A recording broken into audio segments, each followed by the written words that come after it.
الحمد لله رب العالمين والصلاة والسلام على سيد الأنبياء والمرسلين محمد وعلى آله وأصحابه أجمعين. أما بعد فأعوذ بالله من الشيطان الرجيم. قال الله سبحانه وتعالى فاسألوا أهل الذكر إن كنتم لا تعلمون. د پیغام پښتو ټي وي قدرمنو کتونکو او اوریدونکو، السلام علیکم ورحمت الله وبرکاتہ. زم ستاسو کوربه همایون خطابی د رمضان په سحری پروګرام کې، او زمونږ سره نن په سټوډیو کې ملمه دی فضیلة الشیخ ابو سلمان حضرت محمد حفظه الله تعالی. شیخ صاحب محترم، تاسو ته په سټوډیو کې ښه راغلاست وایو. جزاکم الله خیر. قدرمنو کتونکو او اوریدونکو، رمضان د ډېر فضیلتونو، ثوابونو او اجرونو میاشت ده. ډېر داسې مسایل، احکامات او پوښتنې دي چې موږ او تاسو یې پوهې ته اړتیا لرو، باید چې ورباندې پوه شو. په دغه سلسله کې به موږ د شیخ محترم نه پوښتنې کوو او هغوی به موږ او تاسو ته د قرآن او حدیث په رڼا کې جوابونه راکوي. شیخ صاحب محترم، زموږ سره یو پوښتنه دا ده چې د رمضان د دخول او خروج دپاره آیا فلکي حساب معتبر دی؟ او آیا مسلمان کولی شي چې د میاشتو لیدلو لپاره دغه آلات استعمال کړي، که نه د سترګو لیدل چې کوم دي دا کفایت کوي؟ الحمد لله رب العالمين والصلاة والسلام على سيد الأنبياء والمرسلين محمد وآله وأصحابه أجمعين. ما بعد، بسم الله الرحمن الرحيم. د رمضان د روجو د پاره او دارنګې د واړه اختر د راتلو د پاره رسول الله صلی الله علیه وسلم په دواړو موقعو باندې ارشاد فرمایلی دی. فرمایي صوموا لرؤیته وافطروا لرؤیته، او بل روایت کې دی فلا تصوموا حتی تروا الهلال. تاسو چې کله د رمضان میاشت وینئ نو روجه شئ، او چې کله د واړه اختر میاشت وینئ نو روجه ماتې وکئ، اختر وکئ.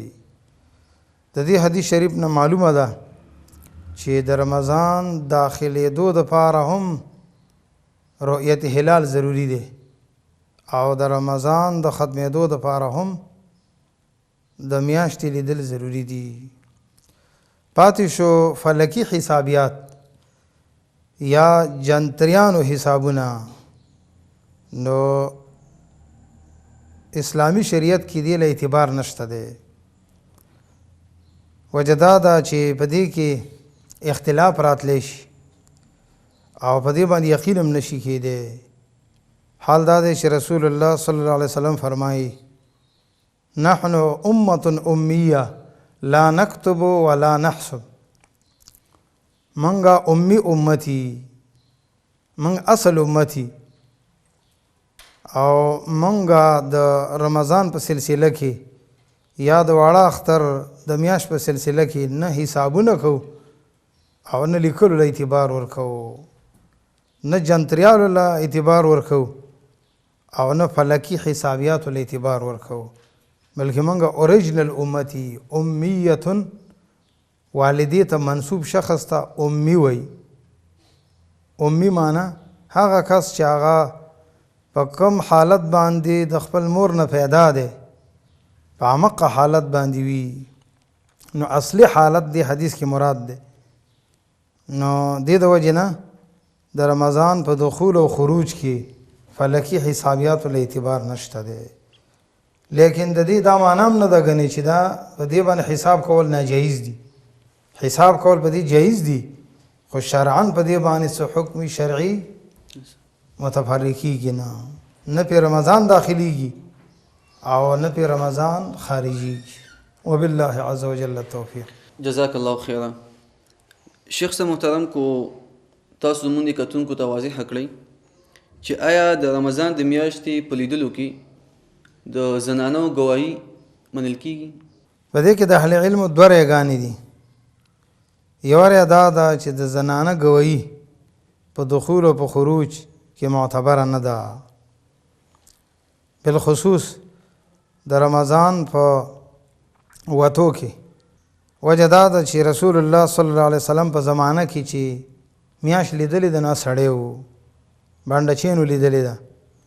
عبدالله ابن عمر رضی الله عنه په حدیث کې راځي چې ما ولیده او رسول الله صلی الله علیه وسلم ته خبر ور بل دار چې رسول الله صلی الله علیه وسلم فرمایي فإن شهد شاهدان فصوموا وافطروا که دوه ګواهانو ګوی ورکړه نو تاسو روژه شئ او دارنګې روژه ماته کوي په دواړو صورتونو کې. نو د دې علماو په نسبت باندې د زنانه ګواهۍ له اعتبار نشته. بل طرف ته نور اهل علم فرمایي چې د زنانه ګواهۍ له په دې باب کې اعتبار شته دی. وجه دا ده چې دا خالص دینی خبر دی او داسې مثال لري لکه روایت الحدیث، لکه څنګه چې نارینه حدیث روایت کولی شي نو دغه شان د ټول اهل علم په نسبت باندې زنانم د حدیث روایت کولی شي. نو دا وجه ده چې د رمضان د میاشتې په لیدو کې شهادت لفظ ویل ضروری نه دي بلکې اخبار ضروری دي. د عبدالله ابن عمر رضی الله تعالی عنہ په حدیث کې دي ما رسول الله صلی الله علیه وسلم ته خبر ورکو چې ما میاشت لیدلې ده. رسول الله صلی الله علیه وسلم په خپل باندې روژه شو او نور خلکو ته هم امر وکړو د روژې. دې د وجې نه هر کله چې په دې کې ګواهي ورکول ضروري نه دي بلکې دا خالص دینی خبر دی او په خالص دینی خبر کې د نارینه او د زنانه ترمنځ فرق نشته. راجحه خبره ده غوره خبره ده چې یوه زنانه وي او هغه عادله وي متقیه وي ثقه وي او هغې خبر ورکړو نو د دې په اخبار ورکولو سره د رمضان میاشت داخلېدی شي. وبالله عز وجل التوفیق. جزاک الله خیرا. شیخ صاحب محترم، د رمضان د میاشتې د دخول لپاره د عادل انسان ګواهي منل کیږي. کو تاسو د عوامو ته دا بیان کړئ چې د عادل څوک کیدلی شي او علماء دین عادل چاته وایي؟ عادل د اهل علم په اصطلاح کې هغه چاته ویل کیږي چې په هغه کې د تقوا او د مروت ملکه وي، یو داسې صفت پکې وي، یو داسې وصف پکې وي چې هغه وصف د لره د تقوا په اختیارولو او د مروت او ځوانمردۍ په اختیارولو باندې باعث کوي. په بل عبارت باندې به داسې ووایو چې عادل انسان هغه څوک دی چې د کبایرو ګناهونو نه ځان ساتي، غټو ګناهونو نه ځان ساتي او په صغایرو ګناهونو باندې همیشه ګیري نه کوي. څوک چې د غټو ګناهونو نه ځان ساتي او که واړو ګناهونه ترې وشي نو فوراً توبه وباسي، دې کس ته د اهل علم په اصطلاح کې عادل ویلی کېږي. دی چې ګواهي ورکړي د ده په ګواهي باندې روژه داخلیږي او دارنګې روژه خارجیږي. وبالله عز وجل التوفیق. جزاک الله خیرا. شیخ صاحب محترم، یوه پوښتنه ده، که یو انسان بل ملک ته سفر وکړي او هلته خلک د ده سره په رمضان کې د تقدیم یا تاخیر اختلاف ساتي، نو آیا د انسان باختر د چا سره کوي؟ د خپل ملک سره به کوي او که نه د هغوی سره به کوي؟ کله چې انسان بل ملک ته لاړ شي او هغه ملک والا روژه وي نو شرعي حکم دا دی چې دا انسان به اختر نه کوي بلکې د هغې سره به شریکه روژه نیسي. وجه دا ده چې رسول الله صلی الله علیه وسلم فرمایي الصوم یوم تصومون والفطر یوم تفطرون والاضحى یوم تضحون. وی روژه هغه ده چې عام خلک روژه، تاسو عام خلکو چې پکې روژه بس دا د روژې ورځ ده. او دارنګې اختر هغه دی چې عام مسلمانان په کوم ورځ باندې اختر کوي. او دارنګې غټ اختر د قربانۍ اختر هغه دی چې عام مسلمانان په هغې کې اختر کوي. د یو کس په اختر سره اختر نه کیږي، د یو کس په روژه ماتي سره اختر نه کیږي او نه د یو کس په روژې نیولو سره رمضان داخلیږي. د دې د وجې نه شرعي حکم دا دی چې دا سړی به د عوام المسلمین سره شریکه روژه نیسي.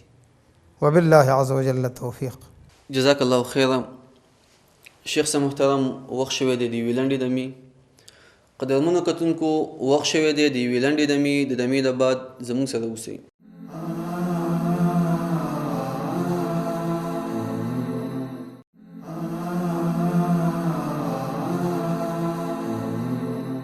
السلام علیکم ورحمت الله وبرکاتو. قدرمنو کتونکو، د دمې نه بعد موږ تاسو سره حاضر یو. شیخ صاحب محترم، کو تاسو زموږ د کتونکو ته دا واضح کړئ چې آیا د یو شخص رؤیت دا د ټولو لپاره رؤیت کېدلی شي او که نه؟ هر انسان مکلف دی چې دا به میاشت ویني؟ په اسلامي شریعت کې دا لوی خصوصیت دی چې په دې کې یسر او سهولت دی. الله رب العزت فرمایي اعوذ بالله من الشیطان الرجیم وما جعل علیکم فی الدین من حرج. الله رب العزت ستاسو د پاره ستاسو په دین کې په تاسو باندې تنګسیا او حرج نه دی ګرځولی. د دې د وجې نه په اسلامي شریعت کې دا مسله ده چې اول خو به ټول مسلمانان د رؤیت الهلال اهتمام کوي، لیکن بالخصوص حاکمان او دارنګ علما هغه به د رؤیت الهلال اهتمام کوي. اهتمام به ټول کوي، لیکن که یو کس رؤیت هلال وکړو، د رمضان مبارک میاشتې ولیدله یا د واړه اختر میاشتې ولیدله، د یو کس لیدل هغه کافي دي. وجه دا ده چې د عبدالله ابن عمر رضی الله تعالی عنهما په حدیث کې دي ترى الناس الهلال فاخبرت رسول الله صلی الله علیه وسلم انی رأیته فصام رسول الله صلی الله علیه وسلم وامر الناس بالصيام.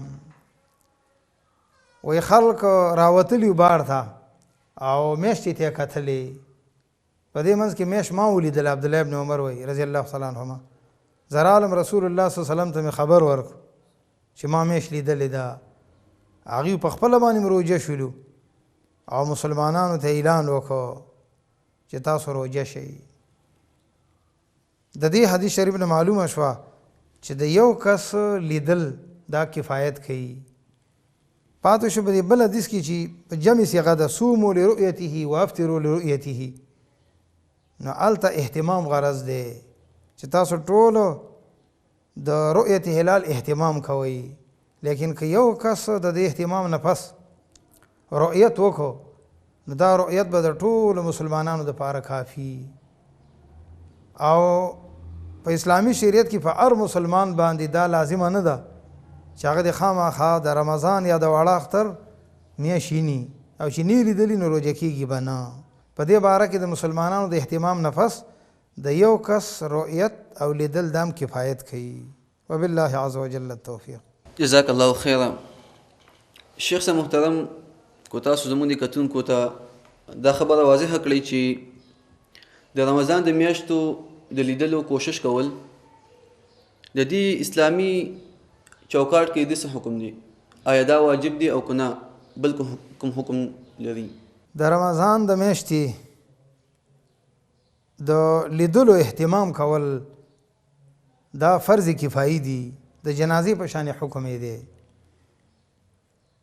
یو خاري والا باندې دا واجب دي چې په هغې کې به داسې خلک وي چې د دې اهتمام کوي. که ټول خاري والا د میاشتې د لیدلو اهتمام پرېښوسته، نو ټول خاري والا ګناهګار دي. لیکن که بعضې مسلمانانو پکې دا اهتمام وکړو، نو بیا د ټولو نه دا ګناه ساقطه ده. دې ته فرض کفایي وایي. علماو له پکار دی چې دې مسله کې اهتمام وکړي، او حاکمانو د ملک له پکار دي، ځکه د هغې سره د مسلمانانو د مشرۍ واقع چارې د هغې سره دي، هغې سره د مسلمانانو مشري وي. په دې وجه باندې هغې له کسان مقررول پکار دي چې د رؤیت هلال اهتمام کوي. نور دا فرض عین نه دی، په هر مسلمان باندې فرض نه دی، بلکې فرض کفایي دی چې یو مسلمان د دې اهتمام وکړي، نو د ټول خاري والا نه ذمه ساقطي، د ټول خاري والا نه ذمه ساقطي. وبالله عز وجل التوفیق. شیخ صاحب محترم، کو تاسو دا مسله زموږ د کتونکو ته واضحه کړئ چې په رمضان کې په ټي وي او په راډیوګانو کې یا کومې کلندرې چې عام خلکو باندې تقسیمیږي غالبا داسې وي چې د یو بل سره اختلاف وي. نو په دغې څیزونو باندې روژه نیول او روژه ماتول او په دې باندې اعتماد کول سم دي او خطا دي. په دې باره کې د علاقې مشرانو له او دارنګه د علاقې علماو له پکار دي چې هغوی د صبح صادق د راختو وختونه معلوم کړي او دارنګه د نور پرېوتو وختونه معلوم کړي او د دې اهتمام بذات خود وکړي. او دا یو داسې سنت دی، دې ته سنت مهجوره وایي چې عامو مسلمانانو تقریبا سپریښی دی. ډېر کم کوز خواص به داسې چې هغوی به د صبح صادق اهتمام کوي چې د دې وخت نه د رمضان شروع کړي او یا د غروب الشمس اهتمام به کوي. دا وختونه نه معلوموي. حال دا دی چې د دې معلومول مخکې موږ عرض وکړو دا واجب کفایي دي، فرض کفایي دي. نو په دې وجه باندې په خپله باندې د دې خبر اهتمام پکار دی علماو له او حاکمانو له چې هغوی صبح صادق معلوم کړي چې صبح صادق کوم وخت راخیږي او بیا دې جنترین مو ګوري. نو یوازې په جنترینو او کلینډرو باندې اعتماد کول دا صحیح نه دي، ځکه په هغې کې خطایم کیدی شي. هغه د یوې علاقې دپاره وي، نو بلې علاقې کې هغه کیدی شي هم نه چلیږي. د دې د وجې نه اهتمام د صبح صادق او د غروب الشمس دا کول پکار دي. یوازې په جنتریانو او کلینډرو باندې اعتماد نه دی پکار. لیکن هر کله چې انسان ته په یقین سره او یا په غالب ګمان سره معلومه شوه چې دا فلان کلینډري صحیح دي، جنتري صحیح ده، خپله مې اهتمام وکړو او بیا جنتري کې وګوري چې یاره په دې ټیم باندې صبح صادق لیکلی دی او ما خپله ولیده، نو بیا عوامو باندې واجب دي چې هغه د علماو په دې خبره کې تابعداري وکړي او د حاکمانو تابعداري په دې کې وکړي چې کله هغوی په خپله باندې د دې اهتمام کړی. وبالله عز وجل التوفیق. شیخ صاحب محترم، زموږ سره یو پوښتنه ده. په رمضان کې د روژه ماتي او د پیشلمي په وخت کې ځینې خلک 2 یا 3 منټه احتیاط کوي. د احتیاط په نوم دغه وخت انتظار څه حکم لري؟ رسول الله صلی الله علیه وسلم فرمایي کله چې شپه را مخامخ شي او کله چې ورځ شاکي انور ډوب شي، نو دا وخت دی د روژهدار سړي د روژې ماتولو. دې حدیث نه معلومه شوه چې د روژې ماتي وخت هغه د انور ډوبېدل دي او د شپې راختل دي. کله چې انسان شپه ولیدله چې راوخته، نو د دې نه پس مزید انتظار کول د احتیاط په نوم باندې، نو په شریعت کې د دې څه اعتبار نشته دی، بلکې کیدی شي دا په شک او وسوسه کې داخلي. خو هر کله چې یقینا انسان ته پته ولګېدله چې شپه راختلې ده، نو د دې نه پس به د احتیاط په نوم باندې تاخیر نه کوي، بلکې احادیثو نه دا معلومه ده چې زما امت به رسول الله صلی الله علیه وسلم فرمایي هغه وخته پورې په خیر باندې ما عجل الفطره، تر څو پورې چې دوی په تادۍ باندې روژه ماتې کوي، واخر السحور، او تر څو پورې چې دوی پیشمنې ناوخته کوي. پیشمنې سبا راختو ته بالکل نږدې کول او روژه ماتې د شپې راختو نه فورا پس کوله، دا الله رب العزت ته ډېر زیات محبوب دي. د دې د وجې نه د سبا راختو نه پس به خوراک نه کوي او د شپې راختو نه پس به تاخیر نه کوي. وبالله عز وجل التوفیق. شیخ صاحب محترم، تاسو نه یو جهان مننه. ګرانو کتونکو، زموږ وخت پای ته رسیږي. د راتلونکي پروګرام پورې موږ له اجازت راکوي. د الله په امان.